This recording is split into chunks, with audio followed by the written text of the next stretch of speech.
Welcome to the Rock Music Alliance interview sessions. I'm your host, Cole Coleman, along with keyboardist Claudio Pesavento from Mahogany Rush and the Chris Squire Band. On our show today, you know him as the bass player of the Hollywood Vampires, but he's also worked with Ozzy Osbourne, The Cult, Ace Frehley, and many, many more. He's also a solo artist releasing music under his own name. Welcome to our show, Chris Wyse. Thank you, gentlemen. Nice to see you both. And thanks for coming on, Chris. Chris, before we get lost in conversation, do you have any performance dates or tours or new releases that are about to drop that you can tell us about?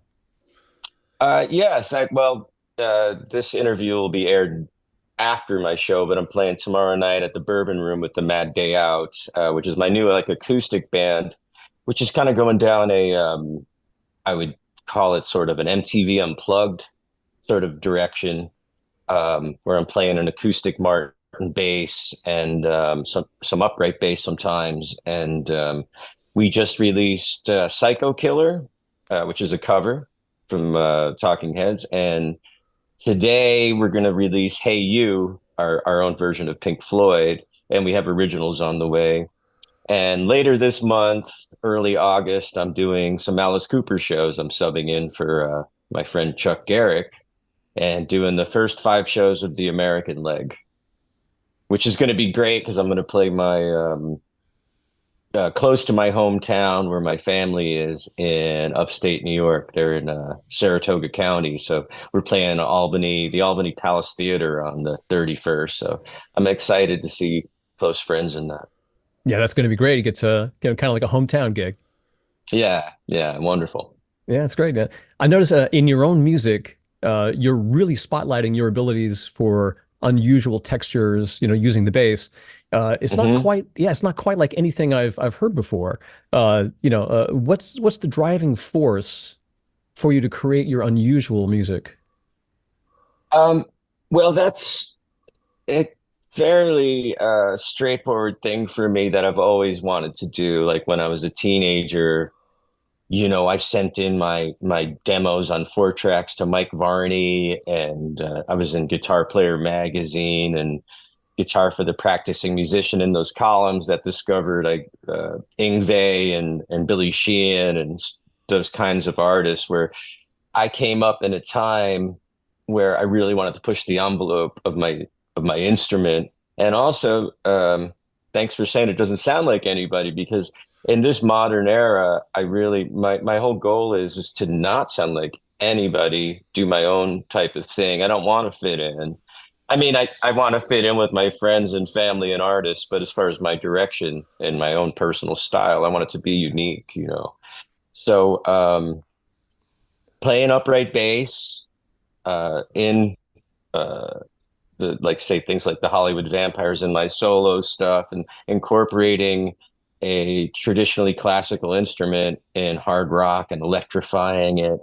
And back to what I was earlier saying, I'm a soloist, not just a solo artist, but I do a lot of bass solo work and stuff. But I like it to be melodic and relatable to the non-musician layman so they can just enjoy it. So that's what I'm merging, I would say, is the conceptual concept of, say, like Jack the Ripper, one of my songs, Jack, meets really intense bass work. But if you're not a musician, you don't have to be a mad scientist to figure it out. It's just supposed to entertain you and take you on a journey.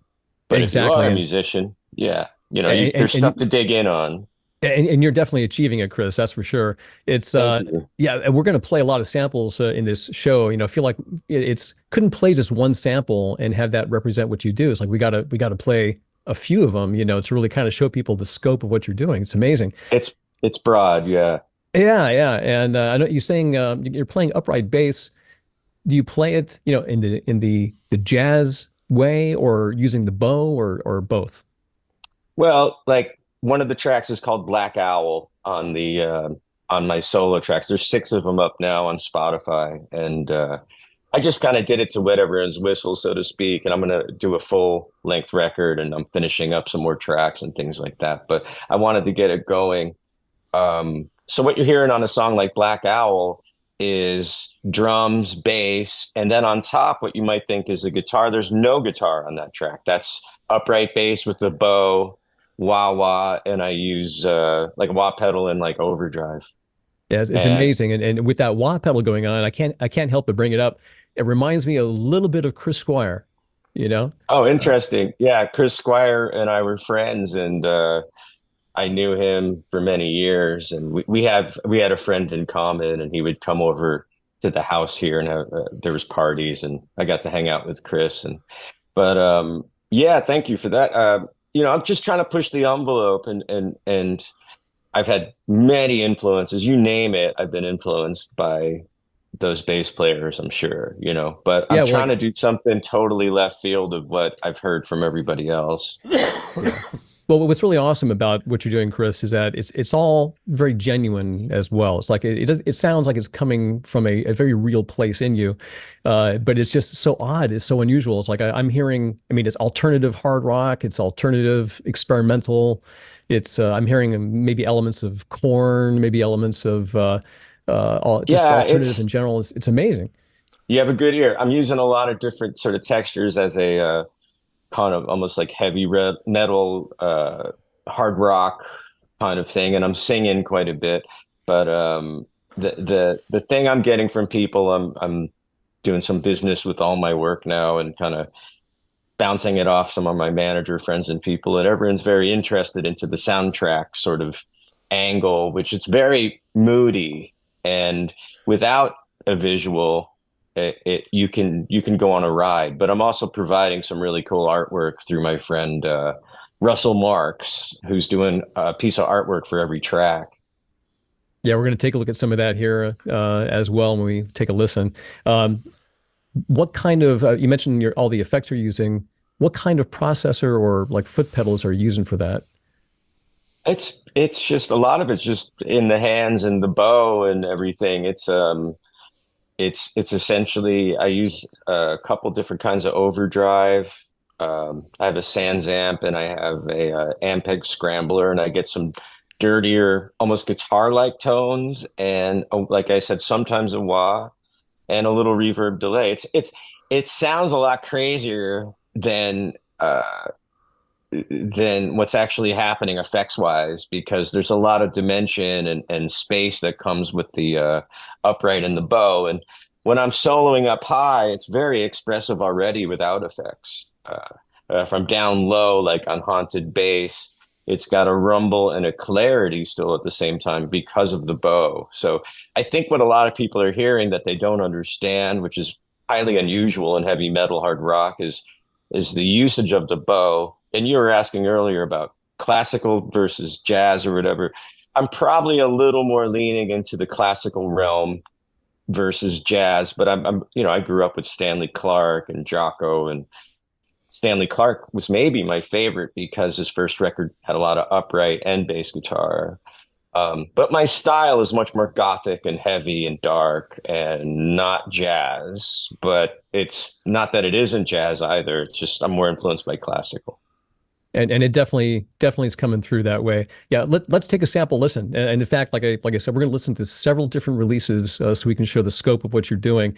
And for the listeners, remember, Chris is the vocalist, the bassist, the songwriter, and producer of the tracks you're about to hear. So first, here's about a minute of the song's Violent Center, followed by about 40 seconds of Haunted Bass, which I love. It's great tune. And so here we go. Oh yeah, great. Here's Chris Wyse on the Rock Music Alliance.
Very cool, Chris. Very cool stuff. It's Thank dark. you.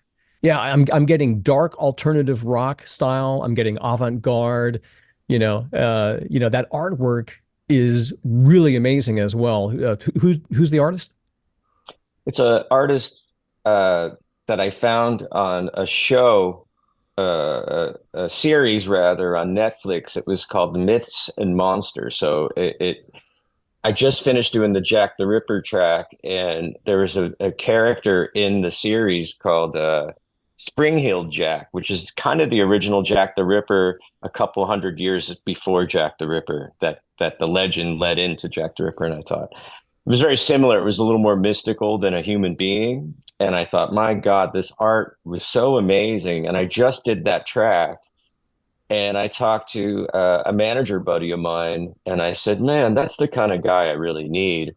And I didn't think about it, but he said, let's try and contact him. So I contacted him. He was a big fan of the Cult. He's an English guy. He's a big fan of the Hollywood Vampires.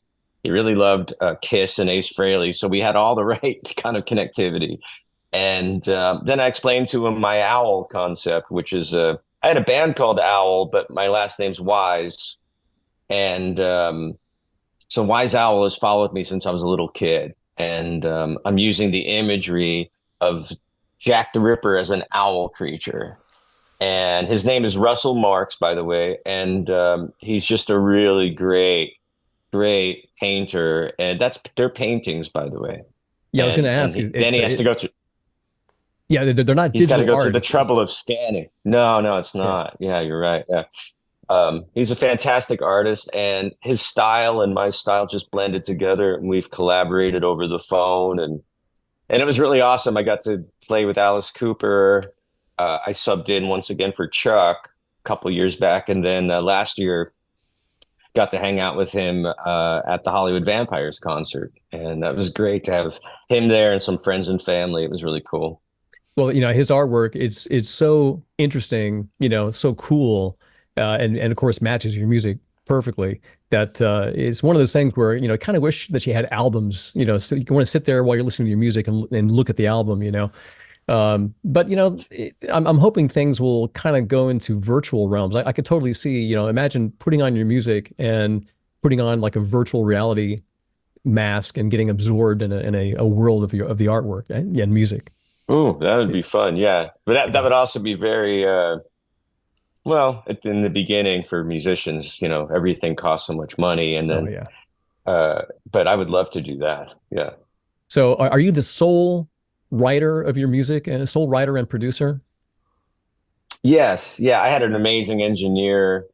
He's a great producer himself. So I had all the benefits of working with Evan. He was in a band called Cage Nine, and all this sort of started. Where Tommy Henriksen asked me to do a bow piece for the Hollywood Vampires record. As far as my new direction, I mean, I've always been kind of writing and doing music. I have 3 albums out underneath my band Owl, but this was more left field. This became like Tommy came to me and said, "Can you do something like you're doing with Owl, but strictly like a bow piece?" Because I had some of that in my intros and outros, but I didn't feature that stuff. It was more songwriting. So I wrote this piece, and Evan did it, and my engineer buddy, and that turned out to be a really cool piece that ended up on the record. And then Johnny Depp titled it "A Pitiful Beauty," which he had a book of things in the realm of the vampires that he was working on, and it was one of the titles in his book that we put on this piece. And the guys loved it. It's only like a little minute and a half thing, but the guys loved it. And then I thought to myself, wow, I should do maybe a whole record of avant-garde, left field types of pieces of music or whatever, where I can layer the bass and there's no rules. Like, who's in the band? It's like, well, it's just being creative and writing a bass-centric type of record with my style. And that helped me launch into doing my own stuff, actually. Right. It's great. And of course, being a singer on it as well, it's good because it's like you have a balance of songs that people can relate to with vocals, but there's also instrumentals, so you can definitely see where this could build into a whole show. whole set that you could do. Yeah.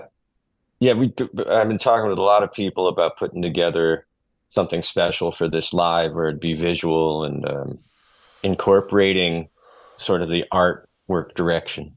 Totally. I'm thinking alternative version of Peter Gabriel. Yeah, that'd be wild. Yeah. The whole thing for me was compared to other bass players, not that I want to compare myself. There's so many amazing bass players in the world, but at the same time, I wanted to distinguish myself with more conceptual music because a lot of the jazz fusion records and stuff from these bass soloists and stuff. I'm not going to name any names because I love a lot of these guys, but I can hear the whole record and I don't remember anything when it's done because it just gets a little bit too noodly. So I really wanted it to be strong for everybody, every kind of listener. And that's where the concept meets the music came in. Gotcha. Gotcha. Well, let's take another listen, another sample listen. Here's about a minute of Embryo and Children of the Grave, followed by about a minute of St. Jude on the Rock Music Alliance.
Very interesting stuff, Chris. Very interesting. I like the chorus of the O's in that song. Oh, oh.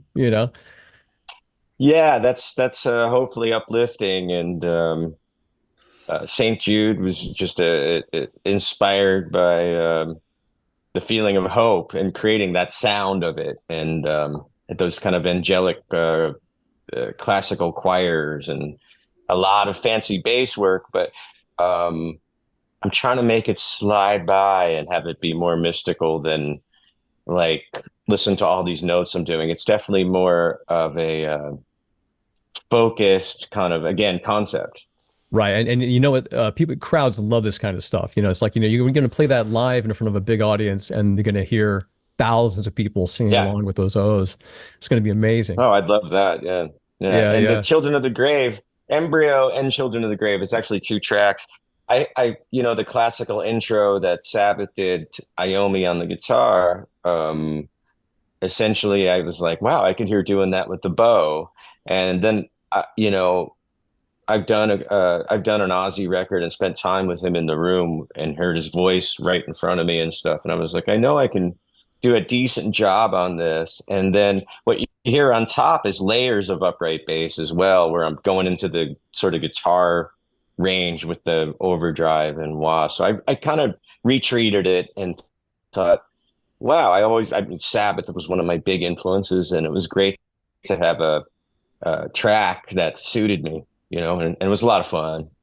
Yeah, and Embryo and Children of the Grave, I mean, definitely sounds like an Ozzy style. It'd be really cool to get Ozzy to sing on that sometime. Oh man, well, I've got a lot of songs, so we'll keep that in the archives here, and maybe we'll see what happens. Yeah, it'd be great. Let's take a pause right here for a word from our sponsor, and when we come back, we're going to ask Chris about working with Ozzy Osbourne and becoming a professional, turning vampire, and meeting up with Crossbone Skully. Attention guitar players, join the Thimble Slide revolution and free your slide finger.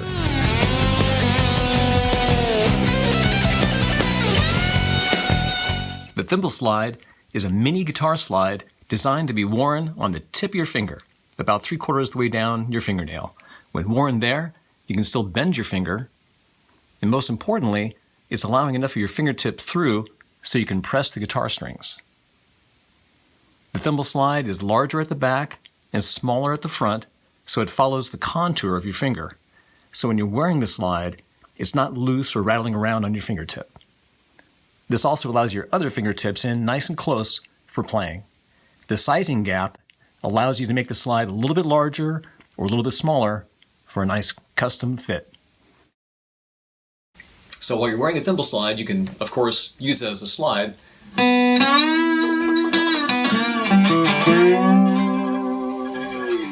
But more importantly, it allows you to still fret the strings so you can play the guitar. You can play chords. You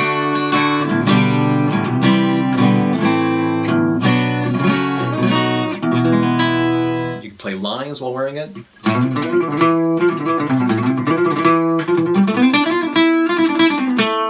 You can bend strings with your ring finger. You can drag your fingertip across the strings if you need to. You can do pull-offs, hammer-ons. So there you go. You can actually still really do all the things you need to do to keep playing guitars like that.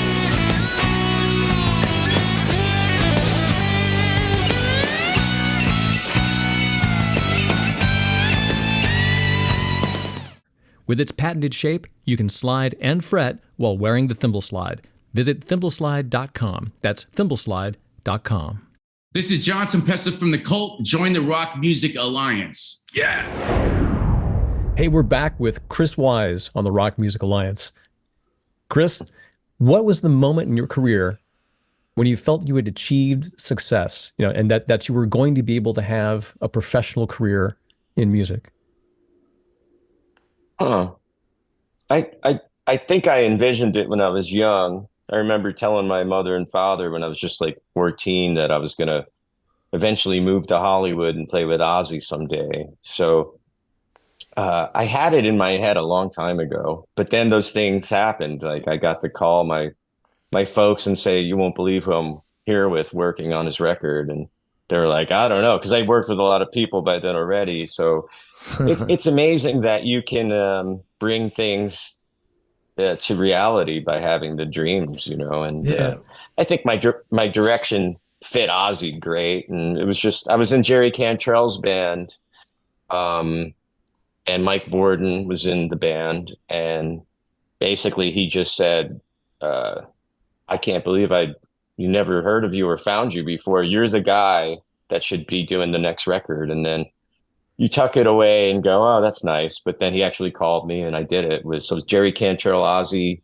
Mike Borden, and I was the band. And we did Undercover. It also came out on a record called four-box set called Prince of Darkness. So one the first release, we added about 4 or 5 more, and it came out on a second release. So it's pretty wild to have 2 Ozzy releases, and I had a blast working with him.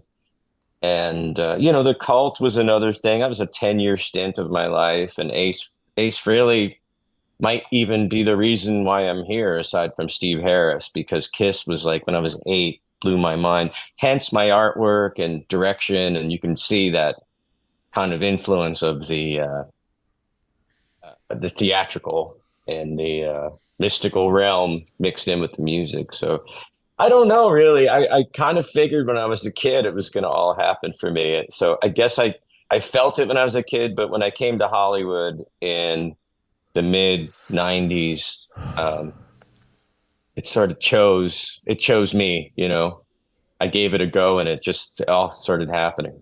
That's terrific, man. You had to put the effort to move to LA and all that, because so many people, they don't make the effort. They just stay home, comfortable, It's like starting over. I know. I know a lot of people, a lot of musicians say, how you end up playing with that band? I say, well, I'm not in Canada, with my mama feeding me every day. I had to make a move. I had to be alone with no family, no nothing, basically, So basically, that's how you do it, basically. Right. A lot of people ask me about that kind of thing, like you're mentioning, Claudio, and it's like, they're like, well, how did you meet all these people? And I'm like, well, I came to a town where they all live and work, and that was very helpful. And being a hard rock kind of different kind of bass player that could add some different dimensions and things to everyone's music, it helped separate me from everybody else. And I was very lucky it worked for me, Yeah, you're a true real musician. I know that. Since I met you, I felt that you were the real deal there. Because it's a lot of people. Thank you. It's a lot of people that come to LA. They expect to be, famous, whatever. But if you're a real musician and you believe what you do is gonna make you happy, basically, because a lot of people tell you, no, you have to play this or you got to do that. I mean, if you pay me the money to do it, I do it, but I'm not gonna put my name on it. But just sure, there's that too. you believe in what you do. That's the part that's very important. You follow your dreams. Yeah, I mean, I learned every Zeppelin, Sabbath, Iron Maiden, Ozzy, Metallica to a T, like an absolute lunatic. I mean, my parents are like, you never put your bass down. You'd walk down the hall from the bedroom and almost knock someone in the head. I was like, the bass became an extension of me. And same here. And that led to upright bass and stuff. Yeah, like I was just that guy. So by the time I, whatever it was, just getting called by people and would you do this record? Would you maybe play live with us, join our band? I knew how to fit in. And I was a teacher. I had when I was in New York, where I grew up, I had like 40 students a week. I had bands locally that would pack the clubs with like 1,000 people. I was already doing it. So it wasn't a big stretch to just do it somewhere else, but with bigger artists and stuff. And then, my primary thing I fell back on a lot before I really worked with big bands was teaching. So I get very deep into jazz modes and classical and exotic scales. And, I have a very big background with stuff that people would probably not even be aware of for the most part, but it's something I'm very deep in, Yeah. Chris, how did you meet up with Bob Rock, and would you say that was a pivotal moment for you? Oh yeah, I auditioned for Tal Bachman. There's a big hit called "She's So High." You guys probably remember. I was in that band and did that album, and that "She's So High" was all over the place on the radio. Yeah, that was a big. That's the son of Randy Bachman's son, Tal. And so I joined the band, and he had a huge deal, one of the really big deals with Sony, Columbia, and Bob Rock was the producer. And Bob and I hit it off right away. Once again, I'm just like, even though the artists and people around me, Bob is huge and all that, we're doing the same thing. You know what I mean? Like when I did records with smaller acts or when I grew up in New York, it's the same thing. It's the same work ethic. You know, like people say, oh, you don't have to worry. It's not that big of a deal. That show is just like a little local thing. I never think like that. If it's 10,000 people, 80,000 people, 30 people in some little cafe, I never think like, oh, it's not that important. I have the same standard no matter what. So I think what happened with Bob and I was that standard was already there, right? It wasn't like, oh, this is important, I really got to work at it. I was just doing the same thing I always do. And Bob really appreciated that. I was like the least of his worries and spiced up the songs quite a bit where I could, tastefully. Yeah, that's one thing And for sure about. that led to the Cult and other things too. Like I did Nita Gordon, and there's a band called the Econoline Crush, and I recorded a bunch of tracks for his own band called the Payolas, Yeah, Canadian Payolas. band. That's how I know him from in Montreal. The Payolas. So again, I think when people have that work ethic and they have the understanding of what fits into the music and a background, Bob and I, we just hit it off. That's great, man. So not only have you worked with the Prince of Darkness, but you turned vampire. So how did you? That's right. Yeah. How did you get the gig with the Hollywood Vampires? Stay up all night. Ace Frehley. Yeah. Just hang out with the dark crowd. No, but really, it was just, again, the work led to more work. I was in Australia with the Ace Frehley band, and we were opening for Alice Cooper. And so we were in the same hotels and in the airports together and on the same travel plan. And mainly Tommy and we kind of hit it off too and had coffee and would hang out and chat and became buddies. And he said, hey, man, we're going to need a new bass player for the Vampires. And that led to a few months, probably the next year, I think it was, called me and said, you're the guy, we all voted for you, which was wild. And because there's no audition or anything, but I had enough of a background where they knew. And I had a bass solo every night with Ace and got to sing a bunch and stuff. So they got a pretty good dose of some of the stuff I could do. It was that was awesome. Any kind of rituals involved in becoming a vampire? I can't tell you. Give up those secrets. Those secrets are I just imagine very deep secrets. Just hang out after midnight. Yeah. Stay up after midnight, and you will see what's happened. Excellent. I just imagine they all said, "Let's go have a drink at the Rainbow, and we'll take you to our lair."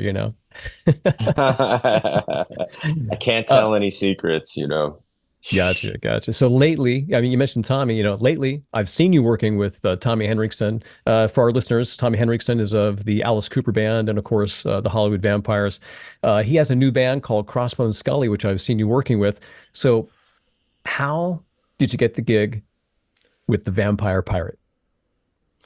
Well, that was just another natural progression, as you can imagine, working with Tommy. And he and I have we have a good working relationship. We work great together. And I did a few of the tracks on his record. And then he just asked me to do the videos. And then we're intertwined with the Vampires stuff. And, while we're working on Crossbone Skully or something like that, in the background, there's the Hollywood Vampires documentary. So we're intertwined work-wise. And it just led to more. And Tommy is the thing that people, I don't know if they're realizing, is Tommy's belting out vocals like crazy on these tracks. And he's a really great singer frontman, which is cool. He doesn't have the guitar in the videos. He's just singing. And I think he's got such a strong voice, and it's undeniable that it's time for people to kind of understand that there's a whole other creature there. Kind of like me with my solo stuff and the things I do. There's all these different parts of Tommy, which is really cool. And I don't know how he sings like that, He is really high up there's some there, really good, catchy songs. Yeah, and raspy and powerful, and a lot of the great rock and roll stuff. you know. Yeah, and like you say, the energy. Oh, and, This is I noticed he's putting down the guitar a lot in Crossbone Skully. He's got Sam Bam right. Colton taking over guitar. He's got Anna Cara on guitar. So Hmm. so yeah, he's really being the front man in that band. And I was able to I sat in And on it, yeah. the video session. He looks great. I mean, he's a strong front man, and it looks like it's going to be a great band. It's going to be a good festival band. I think so. And he's got the pipes and he's got the talent.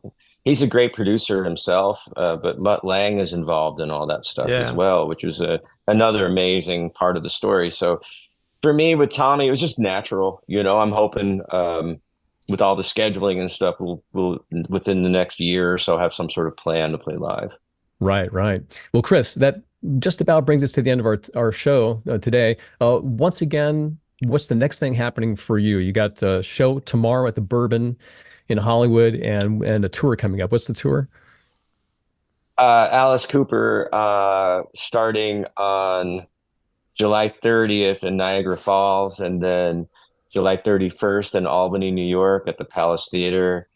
And we're hitting Michigan, Iowa. I got to double check all of it, but there's a lot. I'm getting into the set list now, so I got to be on top of my game so I don't get stabbed or run over by a baby or Alice Cooper throws a hatchet at my leg. You got to be on point with that band. It's not just the music and that thing. There's a whole. You got to know where to stand on the stage, and you got to get ready for that. That's interesting. And the Mad Day Out. Check out the new Mad Day Out stuff. We'll have 2 tracks up by the time this comes out. So the Mad Day Out, you're going to be actually releasing music under that name as well. Mad Day Out. Yeah. Psycho Killer's up right now, and Hey You is going to be up tonight, I think. Psycho Killer. And qu'est-ce que c'est? Yeah. It's kind of like I said, the MTV Unplugged is what I would kind of call the direction. But we're also working music, so that band's now morphing into something a little more serious. Great, man. But people loved it. We only done a couple of shows, and people like the intimate thing where I'm just sitting right here a few feet in front of someone and singing. And Eric Bradley and Ryan Brown are in that band, and they're really good friends of mine. They were both involved in Owl at one point, so we go way back. So it's a great friendship and bunch of talent there for me to work with. Are you still have Owl going on, or now you're doing solo stuff? Owl really grinded hard, and we released 3 albums, and I'm very proud of those albums. But and Dan Dinsmore in New York, one of my old friends, is the drummer and one of the primary guys in the band, and we're just kind of on a little hiatus, schedule wise, and so that just spun me into a different direction for a minute on my solo stuff. Which my solo stuff is a different thing. It's just layers of me a lot of the time and going for almost like a soundtrack vibe. So Dan and I have been talking. We're talking about bringing back the band. And I think that would be great for Hollywood and New York because we did very well in the club scene and both our towns, because we need some adventurous music again. You need to play it not so safe, man. It's rock and roll. It's not meant to be so in the box, Yeah, well said. Well said. Well, guys, that really does bring us to the end. People listening, you can keep in touch with Chris at chriswyse.com, and that's spelled, the Wyse part is WYSE, chriswyse.com. And of course, he's on social media. So plus something new, find the Rock Music Alliance on Patreon and join us there. You'll get stuff at every level. You get stuff, and you can look for some exclusive content on there as well. So once again, Chris, thanks for being our guest today on the Rock Music Alliance interview sessions. Thank you, gentlemen. I really appreciate you guys focusing on hard rock and heavier music. Thank you for that. I'm Cole Coleman, and for Claudio Pesavento, the Rock Music Alliance, and the RMA Awards, thanks for watching and listening.